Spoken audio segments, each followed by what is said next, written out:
ओम शांति।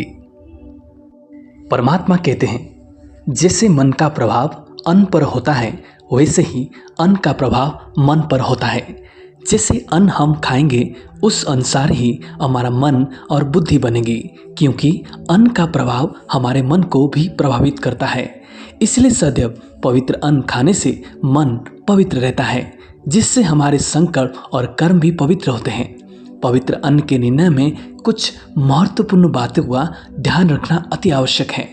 पवित्र अन्न अर्थात शुद्ध पवित्र पदार्थों से निर्मित किया हुआ हो, पवित्र योगी आत्माओं के द्वारा बना हुआ हो, पवित्र वातावरण में बनाया हुआ हो, पवित्र स्थिति में अर्थात परमात्मा की याद में स्वीकार करें। जब इन सब बातों का ध्यान रखेंगे तभी अन्न का मन वांछित प्रभाव हमारे जीवन पर होगा और हमारी अवस्था उठती कला की होगी। इस संबंध में हठयोग के प्रणेता महर्षि पातंजलि के पातंजलि योग दर्शन के एक भाष्यकर्ता ने अपने भाष्य में लिखा है, यदि योगी के हाथ का भोजन भोगी खाए तो एक दिन भोगी योगी हो जाएगा, और यदि भोगी का हाथ का भोजन एक योगी खाता रहे तो एक दिन योगी भोगी अवश्य बन जाएगा। अन्न के संबंध में बाबा ने ये भी कहा है कि किसी पतित का दिया हुआ अन्न पतित के द्वारा दिए गए धन से खरीदा अन्न भी तुम्हारे पेट में नहीं जाना चाहिए। इसलिए ऐसे देने वालों के पहले सेवा करो, फिर वे कुछ देते हैं तो उसे स्वीकार करो। यदि कोई ऐसा धन आता है तो जहाँ तक संभव हो उसको सेवा में लगाओ, परंतु भोजन में प्रयोग नहीं करो। इसलिए ही बाबा ने मुरलिया में कहा है कि सन्यासी पतितों का अन्न खाते हैं और उनको पतित के पास जन्म लेना होता है, क्योंकि